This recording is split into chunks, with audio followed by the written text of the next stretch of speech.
En mi fiesta de graduación, mi padre declaró, hemos tomado la decisión de que ya no formas parte de esta familia. El hijo preferido de mi madre sonreía con arrogancia cerca. Mantuve la calma, le entregué un sobre a mi padre y me marché. Cuando lo abrió, se puso pálido. Nunca pensé que mi graduación, el día que tanto esperé, se iba a convertir en un desastre. Había pasado 4 años matándome en la universidad, estudiando ingeniería, haciendo proyectos hasta las 3 de la mañana, todo para llegar a este momento. Mis amigos estaban emocionados, mi novia Sara no paraba de decirme lo orgullosa que estaba, y yo solo quería compartirlo con mi familia. Pero en el fondo, sabía que algo iba a salir mal. Siempre lo supe, la cena de graduación fue en un restaurante de lujo, con lámparas brillantes y camareros que parecen fantasmas de lo silenciosos que son. Mis padres insistieron en pagar, diciendo que era su manera de celebrar, pero yo sabía que era puro teatro. Mi padre, Alejandro, es un tipo que siempre quiere quedar bien con todos,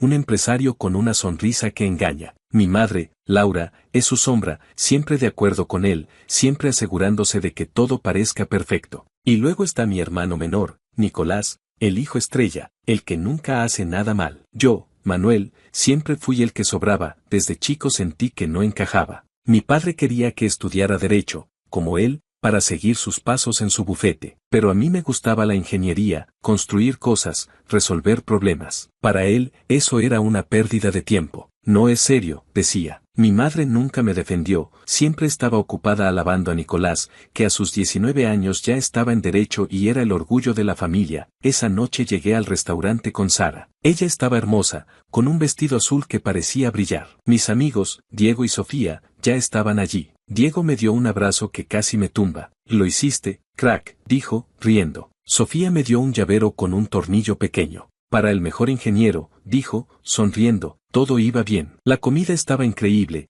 el vino no paraba de llegar y las risas llenaban la mesa, pero yo notaba las miradas de mis padres. Alejandro apenas me hablaba, y mi madre solo hablaba de lo bien que le iba a Nicolás. Mi hermano, sentado al lado de mi padre, tenía esa sonrisa arrogante que siempre me ponía los nervios de punta. Entonces, todo se derrumbó, mi padre se paró con una copa en la mano y pidió silencio. Pensé que iba a decir algo típico, como que estaba orgulloso o algo así. Me equivoqué. Hoy es un día especial, empezó. Manuel se graduó, pero hay algo que debemos aclarar. Hizo una pausa, y sentí un nudo en el estómago. Sara me agarró la mano por debajo de la mesa. Hemos hablado mucho, siguió, y hemos decidido que ya no formas parte de esta familia. Has ido contra todo lo que valoramos, contra nuestro legado. No hay lugar para ti aquí. El silencio fue brutal. Diego parecía a punto de explotar, Sofía me miró con ojos grandes y Sara apretó mi mano tan fuerte que dolió. Nicolás, mientras tanto, sonreía como si hubiera ganado algo, no sé cómo no perdí la cabeza. En vez de gritar, me levanté, saqué un sobre del bolsillo de mi chaqueta y se lo di a mi padre. Abre esto, dije, con la voz calmada. Él frunció el ceño, confundido. Abrió el sobre, sacó los papeles y su cara cambió. Se puso pálido, como si hubiera visto un fantasma. Nicolás dejó de sonreír. Mi madre lo miró, perdida. ¿Qué es esto?, preguntó mi padre, con la voz temblando. Eso, dije, es la verdad. Me di la vuelta y salí del restaurante. Sara me siguió, y no miré atrás. Para explicar cómo llegué a ese momento, tengo que hablar de mi abuela, Elena. Ella siempre fue mi apoyo. Cuando era pequeño, mientras mis padres estaban ocupados con sus cosas, ella me llevaba al parque, escuchaba mis ideas, me compraba libros de ciencia. Pero hace unos años, noté que estaba diferente. Preocupada, triste. Un día la encontré llorando en su casa. Les di demasiado poder, me dijo, resultó que mis padres la convencieron de darles un poder notarial para manejar su dinero. Decían que era para protegerla. Pero ella empezó a sospechar. Su dinero, que no era poco, estaba desapareciendo. La casa familiar, que ella compró con la herencia de mi abuelo, seguía a su nombre, pero mis padres actuaban como si fuera suya, eso me dio rabia. Mi abuela era la única que siempre confió en mí, y ahora la estaban usando. Decidí hacer algo. Sara, que estudia Derecho, me ayudó a contactar a un abogado, Javier, amigo de mi tío Marcos, el hermano rebelde de mi madre. Juntos investigamos. Lo que encontramos fue peor de lo que pensé. Mis padres habían estado sacando dinero de las cuentas de mi abuela, usándolo para comprar propiedades, pagar los estudios de Nicolás, todo a escondidas. Había documentos, extractos bancarios, incluso grabaciones donde mi padre hablaba con su contador sobre cómo mover el dinero sin que mi abuela supiera. Lo más impactante fue descubrir que la casa familiar no era de mis padres. Era de mi abuela. Y ellos lo sabían. Javier armó un plan. Primero, revocamos el poder notarial de mis padres, algo que pudimos hacer porque mi abuela estaba dispuesta a firmar. Luego, me nombraron tutor financiero de ella. Finalmente, juntamos todas las pruebas del fraude en un expediente. Ese era el sobre que le di a mi padre. Cuando salí del restaurante, el aire frío me pegó en la cara. Sara me abrazó sin decir nada. Diego y Sofía salieron detrás de nosotros. ¿Qué fue eso?, dijo Diego, furioso. ¿Cómo se atreven? Ya lo sabías, ¿verdad?, preguntó Sofía. Asentí. Sabía que algo así podía pasar. Pero no así, no tan cruel. Sara me miró, decidida. Esto no termina aquí, Manuel. Vamos a pelear, y así empezó la batalla más grande de mi vida. No solo por mí, sino por mi abuela. Salir del restaurante fue como dejar atrás una vida entera. El aire frío de la noche me ayudaba a pensar, pero mi cabeza era un torbellino. Sara caminaba a mi lado, en silencio, pero su presencia me mantenía en pie. Diego y Sofía nos seguían, todavía procesando lo que había pasado. Diego no paraba de murmurar insultos contra mi padre, mientras Sofía, más calmada, intentaba analizar la situación. ¿Qué había en ese sobre, Manuel?, preguntó Sofía, rompiendo el silencio mientras llegábamos al estacionamiento. Me detuve junto a mi coche, un viejo sedán que apenas funcionaba, y suspiré. Pruebas. Pruebas de que mis padres han estado robándole a mi abuela por años. Diego abrió los ojos como platos. ¿Robándole? ¿Cómo? ¿Qué hicieron? Es una larga historia, dije, abriendo la puerta del coche. Pero básicamente, usaron un poder notarial para sacar dinero de sus cuentas. Compraron cosas, pagaron los estudios de Nicolás, todo a sus espaldas. Y la casa donde viven, la que siempre presumen, es de mi abuela, no de ellos. Sofía frunció el ceño. Eso es grave. ¿Y ahora qué vas a hacer? Lo que tenga que hacer, respondí. Primero, proteger a mi abuela. Luego, asegurarme de que paguen por lo que hicieron. Sara me miró, con esa mezcla de orgullo y preocupación que solo ella podía mostrar. Vamos a necesitar un plan sólido, Manuel. Esto no va a ser fácil. Tu padre no es de los que se rinden. Punto. Lo sé, dije. Por eso tenemos a Javier. Subimos al coche y manejé hasta el departamento de Sara, donde nos sentamos a hablar. Diego pidió pizzas, porque según él, no se puede planear una guerra con el estómago vacío. Mientras comíamos, les conté todo lo que había descubierto con Javier, el abogado. Les hablé de los extractos bancarios que mostraban transferencias sospechosas, de las grabaciones donde mi padre hablaba de mover el dinero, y de cómo mi abuela, a pesar de estar lúcida, había sido manipulada para firmar documentos que no entendía del todo. ¿Y cómo conseguiste esas grabaciones?, preguntó Diego, con la boca llena de pizza. Sonreí, aunque no estaba de humor. Mi tío Marcos. Él siempre sospechó de mi padre. Hace un par de años, empezó a grabar conversaciones cuando Alejandro venía a pedirle favores para el bufete.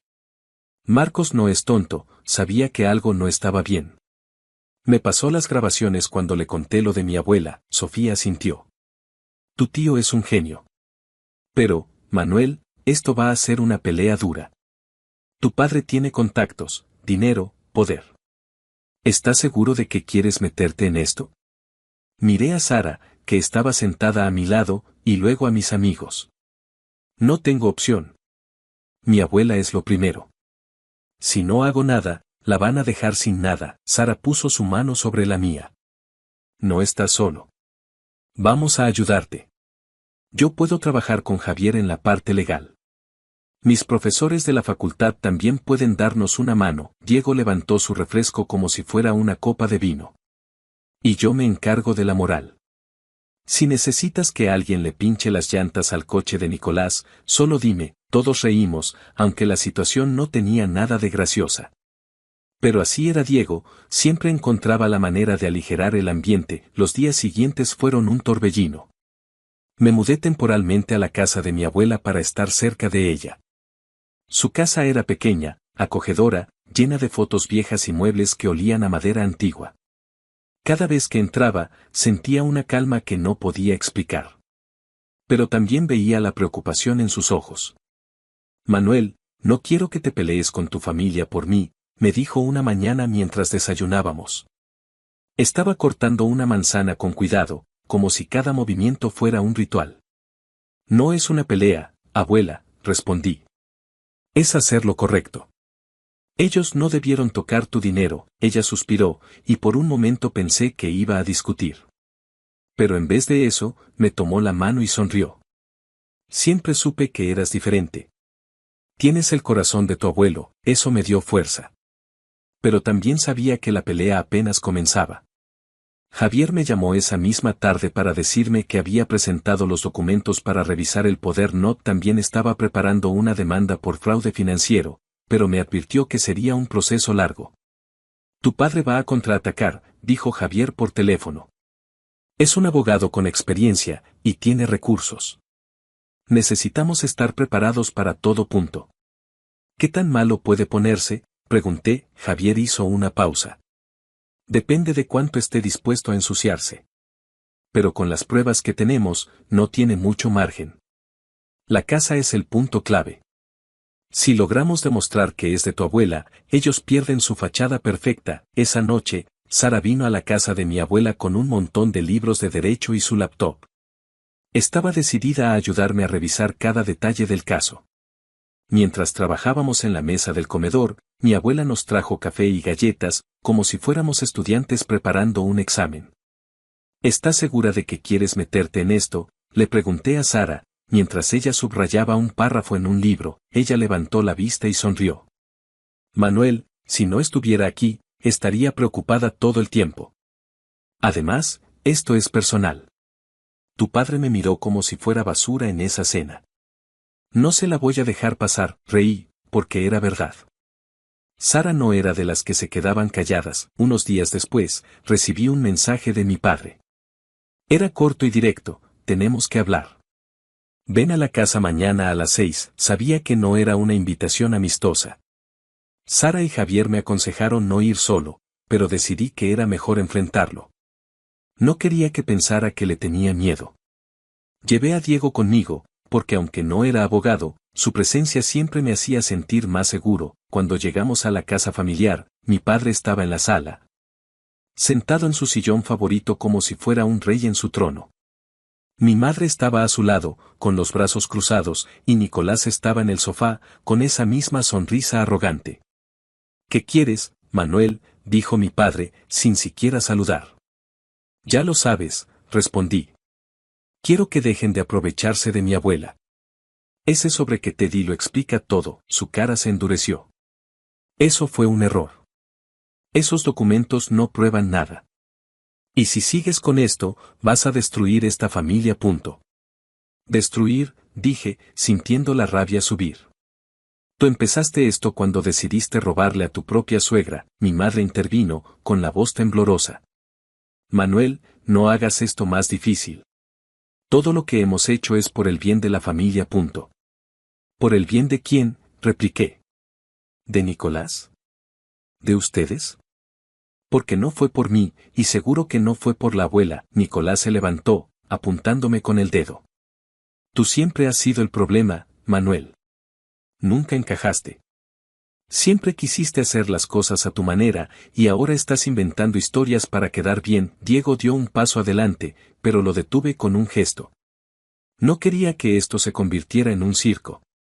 No estoy inventando nada, dije, mirando a mi padre. Y tú lo sabes. Esos documentos son reales. Las grabaciones son reales. Y si no paran, esto va a la corte. Mi padre se puso de pie, acercándose a mí. Si sigues por este camino, te vas a arrepentir.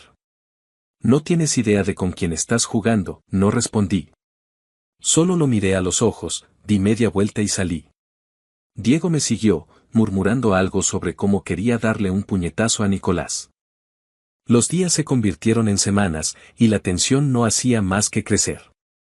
Javier seguía trabajando en la demanda, y Sara se convirtió en mi mano derecha, revisando cada detalle legal. Mi tío Marcos también se involucró más, trayendo más pruebas que había guardado durante años. Resultó que no solo sospechaba de mi padre, sino que tenía documentos de transacciones sospechosas que databan de mucho antes. Mientras tanto, mi abuela intentaba mantener la calma, pero yo veía cómo le afectaba todo. Una noche, mientras regaba sus plantas, me dijo: Manuel, no quiero que odies a tu familia. Son tus padres, tu hermano. Esto no debería ser así. Punto. No los odio, mentí, porque la verdad era más complicada. Solo quiero que hagas justicia. Ella me miró con esos ojos que siempre parecían ver más allá. A veces, la justicia no arregla todo. Pero confío en ti. Eso me dio más fuerza, pero también más presión. Sabía que no podía fallarle. Una mañana, Javier me llamó con noticias. Presentamos la demanda. Esto ya es oficial. Tus padres van a recibir la notificación hoy. Punto. ¿Y ahora qué?, pregunté. Ahora se pone feo, dijo. Prepárate para que intenten todo. Amenazas, chantajes, lo que sea. Pero tenemos las pruebas, y la ley está de nuestro lado. Esa noche, Sara y yo nos quedamos despiertos hasta tarde, revisando los documentos una vez más. Diego llegó con café, diciendo que era combustible para la guerra. A pesar de todo, me sentía listo. No iba a dejar que mi padre ganara. No esta vez, pero algo me decía que lo peor aún no había llegado. Y no me equivocaba. La notificación de la demanda cayó como un rayo en la casa de mis padres. Al día siguiente, mi teléfono no paraba de sonar, llamadas de mi madre, mensajes de mi padre exigiendo que terminara con esta locura, hasta un correo de Nicolás lleno de insultos. No respondí nada. Javier, el abogado, me había advertido: no des un paso en falso, no les des material para usar en tu contra. La primera audiencia estaba programada para 2 semanas después. Esos días fueron como vivir en una cuerda floja. Mis padres probaron de todo para hacerme retroceder. Primero fue mi madre, que llegó a la casa de mi abuela con los ojos llorosos. Manuel, por favor, no hagas esto, dijo, sentada en el sofá. Estás rompiendo a la familia. Podemos arreglarlo sin tribunales. Mi abuela, que escuchaba desde la cocina, entró con una taza de té. Laura, dijo, con una calma que me puso la piel de gallina, ¿por qué mi dinero sigue desapareciendo? ¿Por qué mi casa está hipotecada sin mi firma? Mi madre se quedó muda. Por primera vez, no tuvo una respuesta preparada. Se levantó y se fue sin decir más. Luego fue mi padre. Me llamó a su oficina en el bufete, un lugar lleno de muebles caros y fotos suyas con gente influyente. Estaba sentado detrás de su escritorio, con esa mirada intimidante que usaba para salirse con la suya. Manuel, dijo, esto ha ido demasiado lejos. Retira la demanda y podemos negociar. Si sigues, vas a perderlo todo. Me reí, no porque fuera gracioso, sino por lo absurdo que sonaba. ¿Perder qué, papá? ¿La familia que me echó en mi propia graduación? ¿O el dinero que le robaste a la abuela? Su cara se puso tensa, pero no respondió. Solo dijo, estás cometiendo un error. Y lo vas a pagar. Salí de ahí sabiendo que no había marcha atrás. Esas 2 semanas fueron un caos. Sara y Javier trabajaban sin parar, revisando cada detalle del caso. Mi tío Marcos trajo más pruebas, correos entre mi padre y su contador, documentos de transferencias a cuentas en el extranjero, hasta un contrato falso que usaron para justificar una compra de propiedad. Cada prueba era como una pieza de un rompecabezas que dejaba claro lo que mis padres habían hecho. Diego, como siempre, intentaba mantenernos cuerdos. Una noche, llegó al departamento de Sara con una caja de donuts. Si vamos a pelear contra el jefe final, que sea con algo dulce, dijo, guiñando un ojo. Sofía, que se había convertido en nuestra investigadora estrella, encontró algo que dejó a Javier con la boca abierta. Una segunda hipoteca sobre la casa de mi abuela, firmada por mi padre sin su permiso. Eso era oro puro. No solo demostraba el fraude, sino también falsificación de documentos. Esto cambia todo, dijo Javier. Con esta prueba, no solo protegemos los bienes de tu abuela, sino que tu padre podría enfrentar cargos penales. Eso me hizo dudar por un segundo. A pesar de todo, eran mi familia. Pero luego pensé en mi abuela, en cómo había llorado por sentirse traicionada, y supe que no podía parar. El día de la audiencia llegó como una tormenta. La sala del tribunal estaba llena, más de lo que esperaba. Mis padres estaban ahí, con un equipo de abogados que parecían sacados de una serie de televisión.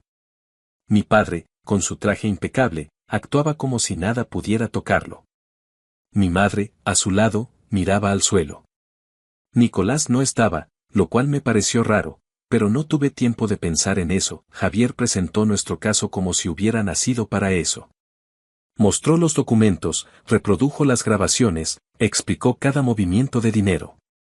Cuando llegó a la segunda hipoteca, vi a mi padre moverse incómodo en su silla. Su abogado intentó decir que mi abuela había dado permiso verbal, pero Javier estaba listo. Presentó una declaración firmada por mi abuela, diciendo que nunca autorizó nada. La jueza, una mujer mayor con una mirada que cortaba como cuchillo, escuchó todo con atención.